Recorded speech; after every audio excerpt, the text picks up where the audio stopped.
DYFI Bhagat Singh লাল সালাম মাল্যদান করবেন TSU কেন্দ্রীয় কমিটির সাধারণ সম্পাদক। এই এলাকার সুধী সজ্জন মণ্ডলী, আমরা সবাই অবগত যে আজ 23শে মার্চ ভারতবর্ষের স্বাধীনতা আন্দোলনের অন্যতম 3 বিপ্লবী ভগৎ সিং, রাজগুরু এবং সুখদেবের 94তম শহীদান দিবস। 1931 সালের 23শে মার্চ লাহোর সেন্ট্রাল জেলে ব্রিটিশ সাম্রাজ্যবাদী শক্তি ভগৎ সিং, রাজগুরু এবং সুখদেব এই 3 বিপ্লবীকে সন্ধ্যা 7:33 ফাঁসি কাস্টে ঝুলিয়ে দেয়। আজকের এই দিনটি বামপন্থী ছাত্র যুব সংগঠনের কর্মীদের কাছে দেশপ্রেমের আদর্শে আলোকদীপ্ত হয়ে নতুন ভারত তৈরি করবার যে লড়াই, এই লড়াইয়ে সামিল হবার এক উজ্জ্বলতম দিন।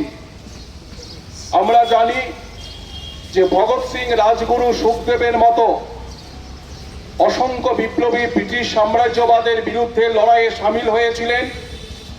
এ দেশ থেকে ব্রিটিশ সাম্রাজ্যবাদকে উৎখাত করবার স্বপ্ন নিয়ে লড়াইয়ে তারা সামিল হয়েছিলেন। এই ব্রিটিশ ভারতের অবসান ঘটিয়ে এমন এক ভারতবর্ষ তৈরি হবে যে ভারতবর্ষে সমাজতান্ত্রিক ধাঁচের একটি সরকার তৈরি হবে, যেখানে অন্ন, বস্ত্র, বাসস্থান, শিক্ষা এবং কর্মসংস্থানের গ্যারান্টি তৈরি হবে। এমনই এক ভারতবর্ষের স্বপ্ন নিয়ে ভগৎ সিং, রাজগুরু, সুখদেবরা অতি অল্প বয়সেই তারা ব্রিটিশ সাম্রাজ্যবাদ বিরোধী লড়াইয়ে সামিল হয়েছিলেন। আমরা যদি ভগৎ সিং এর জীবনী দেখি, আমরা লক্ষ্য করব যে ভগৎ সিং এর বয়স যখন মাত্র 12 বছর, তখনই ভগৎ সিং ব্রিটিশ সাম্রাজ্যবাদ বিরোধী লড়াইয়ে সামিল হয়েছিলেন।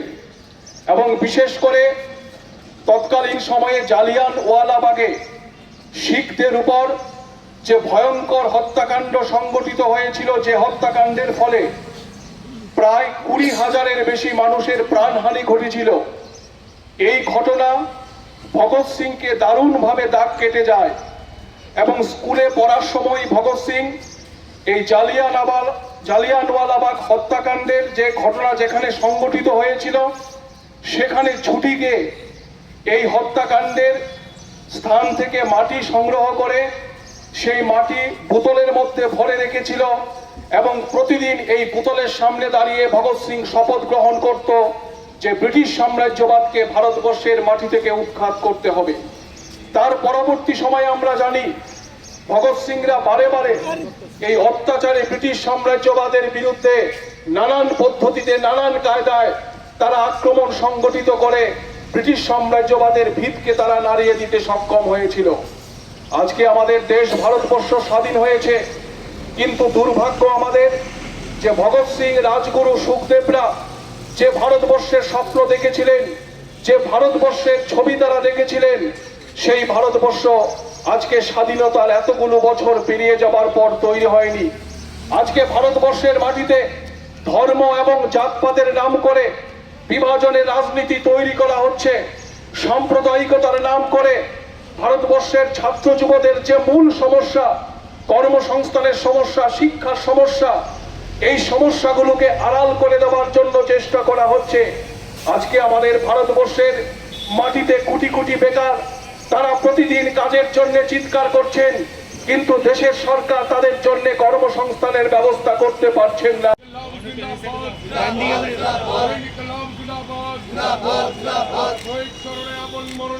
প্রতিকৃতিতে মাল্যদান করবে।